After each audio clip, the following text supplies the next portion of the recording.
హైడ్రా ఎక్కడ? కాప్రా చెరువు అక్రమ నిర్మాణాలు ఇక్కడ. ఎఫ్టీఎల్ లోపల బహుళ అంతస్తుల నిర్మాణాలు చేస్తుంటే హైడ్రా అధికారులు నిద్రమత్తులో ఉన్నారా? హైడ్రా అధికారులకు బాధ్యత ఎక్కువ, పనులు తక్కువ అన్నట్లుగా ఉందా? హైడ్రా అధికారులు విధి నిర్వహణలో నిర్లక్ష్యం వహిస్తున్నారా? కాప్రా చెరువు వద్ద ఎఫ్టీఎల్ లోపల అక్రమ బహుళ అంతస్తులు నిర్మాణం చేస్తున్న నిర్మాణదారులపై హైడ్రా చర్యలు తీసుకోకపోవటం గల కారణాలేంటో తెలియటం లేదంటారు Kapra division contested corporator Indraiah అన్నారు.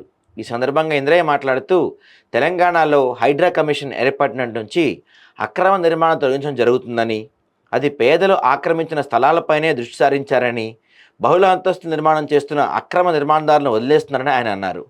హైడ్రా కమిషన్ గతంలో అక్రమ నిర్మాణాలు నిలిపివేసిన అధికారులకు మామూలు ముట్ట చెబుతూ పెద్ద ఎత్తున ఎఫ్టీఎల్ లోపల ఉన్నటువంటి అక్రమ నిర్మాణాలు కొనసాగిస్తున్నారని, స్థానిక అధికారులు సహకరిస్తున్నారని ఆయన అన్నారు. ఎఫ్టీఎల్ లోపల అక్రమ నిర్మాణాలు కొనసాగిస్తున్నారని, వాటిని చూసి చూడనట్లుగా అధికారులు వదిలేస్తున్నారని ఆయన ఆగ్రహం వ్యక్తం చేశారు. పేదలు కట్టుకునే 100 గజాల లోపు స్థలాన్ని కోల్చడం జరుగుతుంది.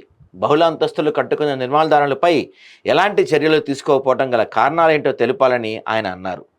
సో దీని గురించి మనం వివరణ కోరితే కాప్రా ఏసీపీ కృష్ణమోహన్ వివరణ అడగ్గా అది హైడ్రా పరిధిలోనిదని, పార్కులు చెరువులు రక్షించాల్సిన బాధ్యత హైడ్రా అధికారులదేనని, అలాంటి బాధ్యతలు హైడ్రాకు మాత్రమే ఉన్నాయని ఆయన తెలిపారు. ఎఫ్టీఎల్ పరిధిలో అక్రమ నిర్మాణాలను చూసుకునే వెసులుబాటు మాకు లేదని, వాటిపై హైడ్రా అధికారులే చర్యలు తీసుకోవాలని ఆయన చెప్పారంట. కాప్రాలో ఇది.